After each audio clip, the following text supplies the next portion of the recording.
হারা এই ঢেউয়ের সাগর পাড়ি দেব রে, তীর হারা এই ঢেউয়ের সাগর পাড়ি দেব রে। আমরা কত নদীর মাঝি হাল ধরেছি শক্ত করে রে, তীর হারা এই ঢেউয়ের সাগর পাড়ি দেব রে, তীর হারা এই ঢেউয়ের সাগর পাড়ি দেব রে।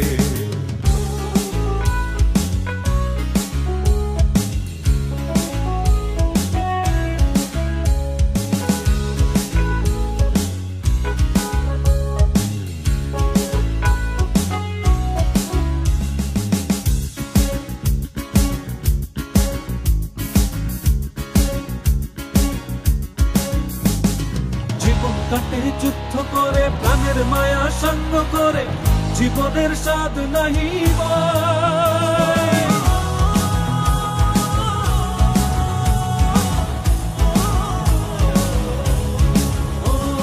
জীবন কাটে যুদ্ধ করে প্রাণের মায়া সঙ্গ করে জীবনের স্বাদ নাহি পাই। ঘর বাড়ি ঠিকানা নাই, দিন রাত্রি জানা নাই, চলার সীমানা সঠিক নাই। জানি শুধু চলতে হবে, হে তোরি বাইতে হবে, জানি শুধু চলতে হবে, হে তোরি বাইতে হবে। আমি যে সাগর মাঝি রে,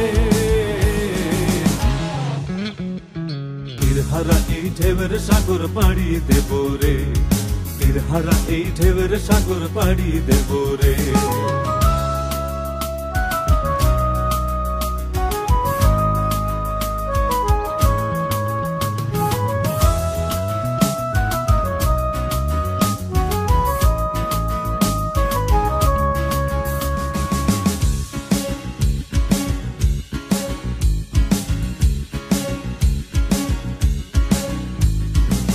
জীবনের রঙে মনকে টানে না, ফুলের ওই গন্ধ কেমন জানি না, যোছনার দৃশ্য চোখে পড়ে না, তারাও ভুলে কবু ডাকে না।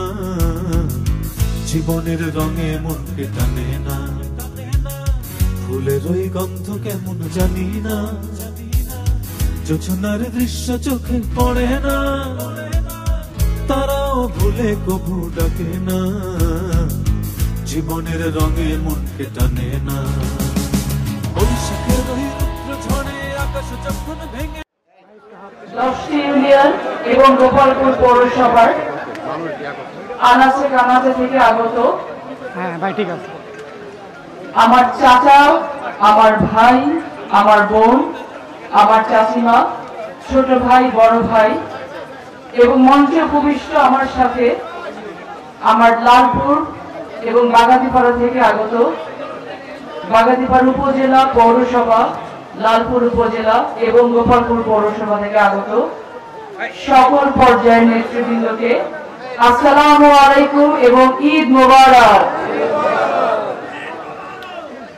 আমরা আজকে এখানে সমবেত হয়েছি একটি ঈদ পুনর্মিলনী সবার সাথে ঈদের পরে দেখা করার জন্য। মানুষ ঈদের পরে বেড়াতে যায়, আমি ঈদের পরে চেষ্টা করেছি আপনাদের সাথে দেখা করার জন্য। আমি 10টা ইউনিয়নে গিয়েছি, ঘুরেছি, কথা বলেছি এবং আজকে ঈদ পুনর্মিলনীতে সবাইকে আহ্বান জানিয়েছিলাম আপনারা আসবেন, আমরা কথা বলবো একসাথে। আমি বুঝিনি এই ঈদ পুনর্মিলনীটি একটি জনসমুদ্রে পরিণত হবে। আজকে লালপুরবাসী দেখিয়ে দিয়েছে ফজলুর রহমান পটলের মৃত্যু হয় নাই। ফজলুর রহমান পটল এখন পর্যন্ত লালপুরের ঘরে ঘরে প্রতিটি মানুষের হৃদয়ে বাস করছে এবং ফজলুর রহমান পটলের কোনদিন মৃত্যু হবে না। প্রিয় লালপুরবাসী, আমার শ্রদ্ধেয় চাচারা, আমার বাবার সহযোদ্ধারা, লালপুরের পা ফাটা জনগণ, আমি আপনাদের একজন হয়ে কাজ করতে চাই। আপনারা কি আমাকে সেই সুযোগ দিতে রাজি আছেন? আপনারা কি আমাকে আপনার সন্তান হিসেবে, আপনাদের কন্যা হিসেবে, আপনাদের সাথে কাজ করার একজন যোগ্য কর্মী হিসেবে, একজন ভোটার হিসেবে হাজির নাজির জেনে গ্রহণ করতে আপনারা কি রাজি আছেন? আজকে আমি আপনাদেরকে কথা দিতে চাই, যদি আপনারা আমার সাথে থাকেন, লালপুর আমার সাথে থাকে, গোপালপুর আমার সাথে থাকে, বাগাতিপাড়া উপজেলা, বাগাতিপাড়া পৌরসভা আমার সাথে থাকে, তাহলে বাংলাদেশ জাতীয়তাবাদী দলের সর্বোচ্চ নীতিনির্ধারকের কাছে গিয়ে আমি আপনাদের জন্য ধানের শীষ ছিনিয়ে নিয়ে আসবো ইনশাআল্লাহ। আমি আপনাদেরকে কথা দিতে চাই, শুধু লালপুর বাগাতিপাড়ার মানুষের ভাগ্য উন্নয়নের জন্য, শুধু লালপুর বাগাতিপাড়া মানুষের জীবন মান উন্নয়নের জন্য, লালপুর বাগাতিপাড়ার ঘর থেকে যে সন্তানরা মাদকাক্রান্ত হয়েছে এই মাদক মুক্ত ঘর করার জন্য, সন্ত্রাস মুক্ত ঘর করার জন্য, দুর্নীতি মুক্ত এলাকা করার জন্য, চাঁদাবাজ মুক্ত এলাকা করার জন্য, দখলদারিত্ব মুক্ত এলাকার জন্য আমি আমার শেষ নিঃশ্বাস পর্যন্ত কাজ করে যাব ইনশাআল্লাহ। আপনাদের সন্তান, আপনাদের নেতা মধুপদুর রহমান পটল এই লালপুর বাগাতিপাড়াকে নিয়ে যত স্বপ্ন দেখেছিলেন, যত উন্নয়নমূলক কাজে হাত দিয়েছিলেন, যার অনেকগুলো শেষ করতে পেরেছেন, অনেকগুলো অর্ধেক অবস্থায় রেখে চলে যেতে হয়েছে ওনাকে এই দুনিয়া ছেড়ে, আর বেশ কিছু স্বপ্ন উনি আমাদের চোখে, আমাদের বুকে গেঁথে দিয়ে গেছেন।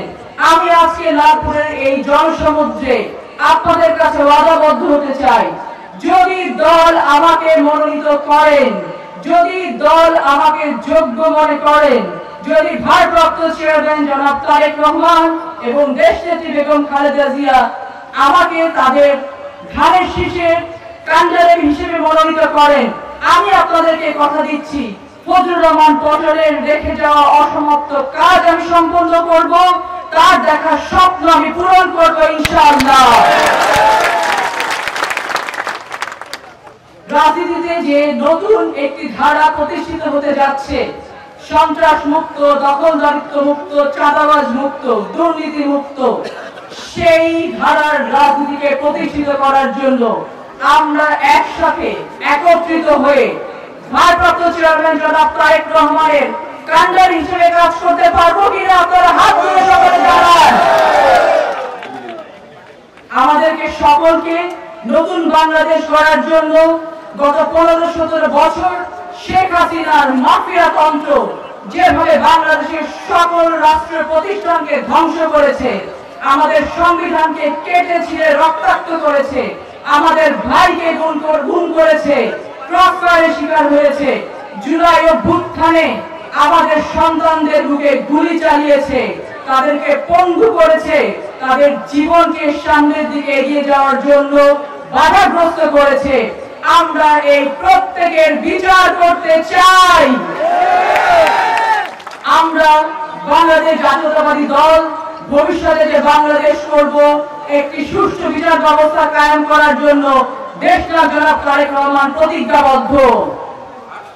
আমাদের যে সন্তানরা যোগ্যতা থাকা সত্ত্বেও চাকরি পায় নাই, আমাদের যে সন্তানরা সুশিক্ষায় সুশিক্ষিত হতে পারে নাই, আমাদের যে দ্রব্যমূল্যের ঊর্ধ্বগতির কারণে আমরা পেট ভরে খেতে পারি নাই, আমাদের যেখানে স্বাভাবিক মৃত্যুর নিশ্চয়তা ছিল না, সেই বাংলাদেশকে পরিবর্তন করে আমরা একটি নতুন বাংলাদেশ গড়তে চাই, যেখানে আমরা সকলে একত্রে বলতে পারবো সবার আগে আমাদের বাংলাদেশ, সবার আগে বাংলাদেশের জনগণ, সবার আগে বাংলাদেশের জনগণের স্বার্থ, এর বাইরে আর কোনো কিছু নাই। সকলকে আসসালামু আলাইকুম। বাংলাদেশ জাতীয়তাবাদী দল জিন্দাবাদ। সকলে ভালো থাকেন। আসসালামু আলাইকুম।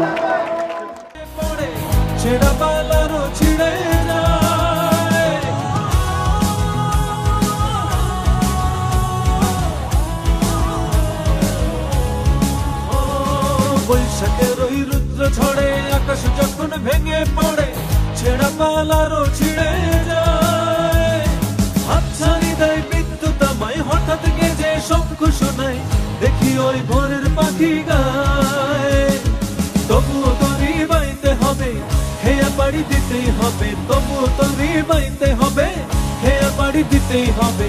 যত ঝড় উঠুক সাগরে তীরহারা এই ঢেউয়ের সাগর পাড়ি দেব রে তীরহারা এই ঢেউয়ের সাগর পাড়ি দেব রে আমরা কজন